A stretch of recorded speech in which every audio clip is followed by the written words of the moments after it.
शुभ कर्मों की डोल बनाई, सत्संग जल से करे। और जिसने गुरु ज्ञान की बाड़ लगाई, उसने फल भक्ति का।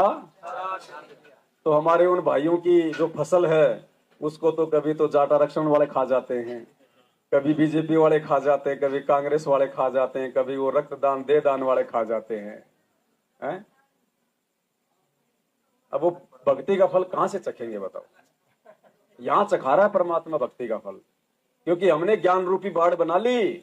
अब हम अपने मटके में छेद नहीं कर सकते, टायर में पंचर नहीं कर सकते, चाहे जो मर्जी हो जाए। पता चल गया कि अगर टायर पंचर कर दिया तो फिर गाड़ी यहीं खड़ी रहेगी, फिर नहीं चलेगी। तो किसी भी पॉइंट से जो है परमात्मा कहते हैं अब तुमने कमजोरी नहीं दिखानी है। गाड़ी के 4 टायर है, एक टायर भी पंचर हो गया तो 3 से भी नहीं चलेगी। तुम सोचोगे लिए तो छोटी मोटी मर्यादा, कोई बड़ी बात नहीं, बाकी तो निभा ही रहा हूं। सीता जी ने यही तो कहा था कि छोटी सी बात है कि बिजली पड़ा है।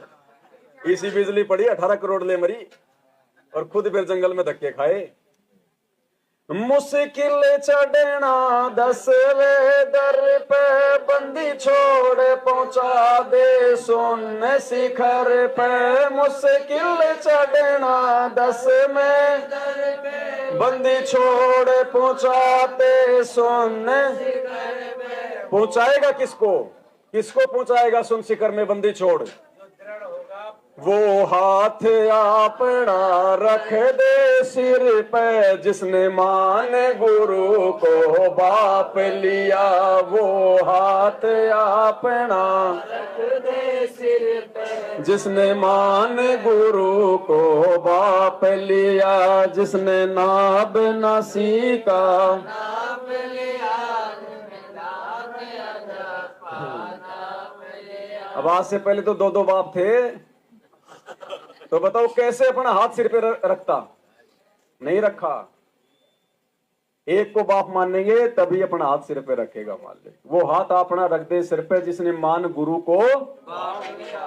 तो ये बाप है भाई सबका। बंदी छोड़ यही है, और कोई बंदी छोड़ नहीं है, गुरु ही बंदी छोड़ होता है। बंदी छोड़ सतगुरु रामपाल जी भगवान की। परमात्मा ने एक सत्संग में बताया कि जो असली गुरु होगा वो बंदी छोड़ ही होगा।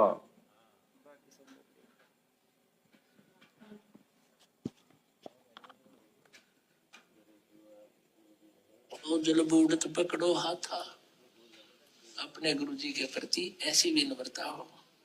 बंदी छोड़ हे गुरु, क्योंकि गुरु होगा वो बंदी छोड़ ही होगा। बाकी नकली गुरु है, वो गुरु भी नकली गुरु है, वो बंदी छोड़ हो ही नहीं सकते। तो जो सही गुरु होगा वो बंदी छोड़ होगा। अमर करूं सतलोक पठाऊं, ताते बंदी छोड़ कहाऊं। अमर करूं और काल की बंद से छुड़वा कर सतलोक ले जाऊं, इसलिए मैं बंदी छोड़।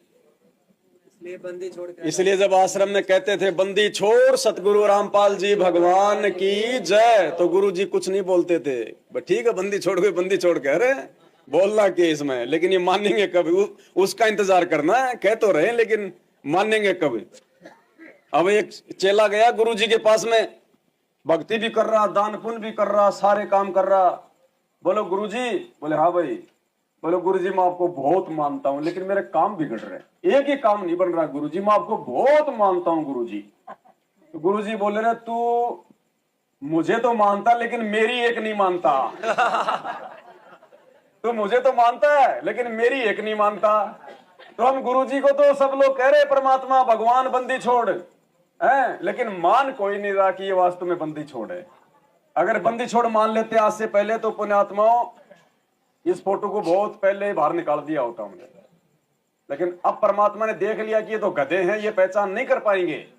तब परमात्मा ने दया बख्शी हमारे ऊपर। कहते एक बाल पे 2 छक्के, जीवन में 2 मौके किसी भाग्यशाली को मिलते हैं। तो ये दूसरा मौका दिया भगवान ने सात संगतियों के माध्यम से।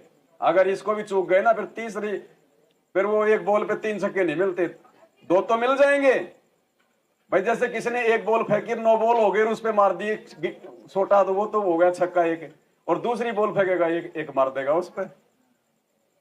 तो ये दूसरा मौका दिया भगवान ने, तीसरा मौका नहीं मिलेगा हमारे